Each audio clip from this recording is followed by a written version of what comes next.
Hey everybody, welcome back to Engaging the Phenomenon. And today's video is called Taking CE-5 Seriously, and I'm making this video just to add some perspective in regards to CE-5. Now, CE-5 is human-initiated contact, so you're going out with the intention of having a UFO encounter or some kind of encounter with non-human intelligence, whether using the CE-5 protocols or not. So, keeping in mind, CE-5 is the goal, right? So every time you practice CE-5, you might not always get a response or, what a close encounter you're looking for, right? There's going to be a whole spectrum of things that can occur, from nothing to something absolutely magnificent, right? So keeping that in mind, I see some people talk about CE-5 like they're going to go out one night and do a CE-5. So in regards to taking this seriously, if your intention is to have a successful CE-5, you need to set yourself up for success.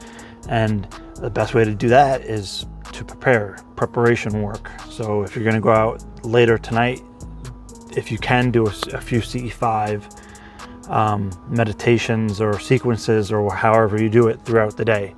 Don't just go out at 8 p.m., do whatever CE-5 process you do, and at 8:20 you're like, oh, well, it didn't work. Well, yeah, and I'm going to compare this also to meditation practice to show you the relevancy. So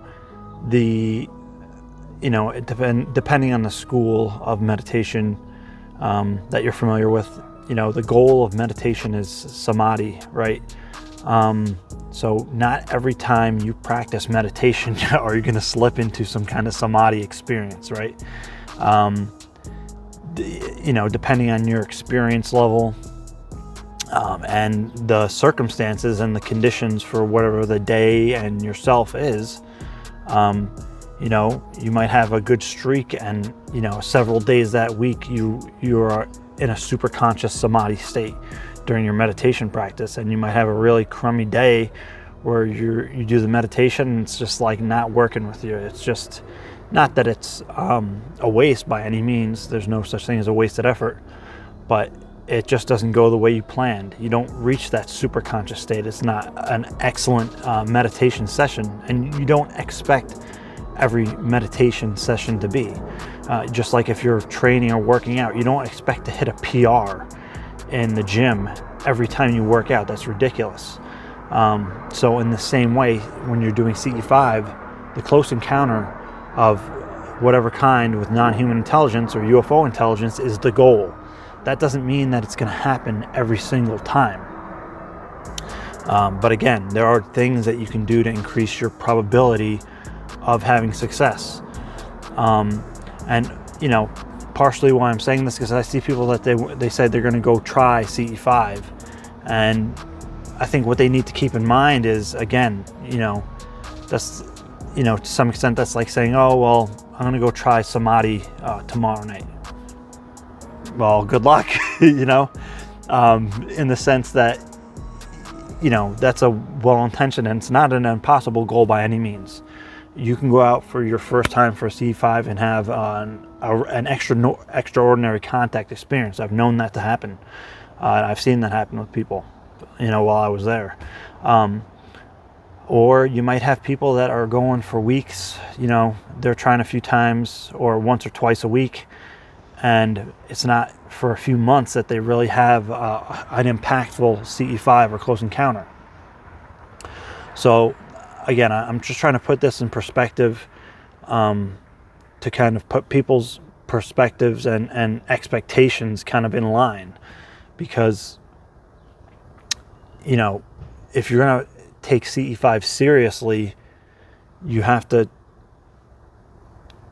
practice in a serious manner. If you're expecting a serious result, you have to invest serious focus and energy and discipline to whatever regard you can. Think about the idea, right? You're trying to communicate with a non-human intelligence, right? You're trying to have a close encounter, which by global standards, say the population 7 billion or 8 billion, is rare. I'm not saying that UFO sightings never happen, but the idea that you're going to just go out and have a UFO sighting, by willing it to that extent, it's going to take effort and persistence. So if you're taking CE-5 seriously, you need to treat it like anything else you take seriously. You have to apply yourself. There's certain guidelines that are going to put you closer to success. And, that's no different with CE-5. Again, with meditation, say your goal is to have a super conscious samadhi experience. That might not happen your first try, being realistic. It might take you a few weeks or even a few months to really have an insight experience where you're like, wow, okay, now I kind of understand what, when they say samadhi, what they're talking about, or what they talk about when they're saying super conscious states. It's the same thing for CE-5. You have to really apply yourself and take necessary steps to lead you to a successful CE-5 close encounter of the fifth kind or contact experience. Again, preparation work, preparing, time, persistence, those kind of things are going to lead you, you're setting yourself up for success when you do it in that manner. So again, this is just to put things in perspective, have realistic expectations.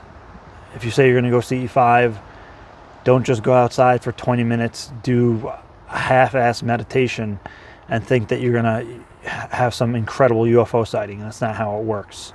Now, I would say kind of trying to put your expectations to the side while you're doing the CE-5 is ideal, so you can be present and in the process. But again, these are just things to keep in mind. And if you're going to take CE-5 seriously, you need to apply serious effort and preparation. Take care, guys.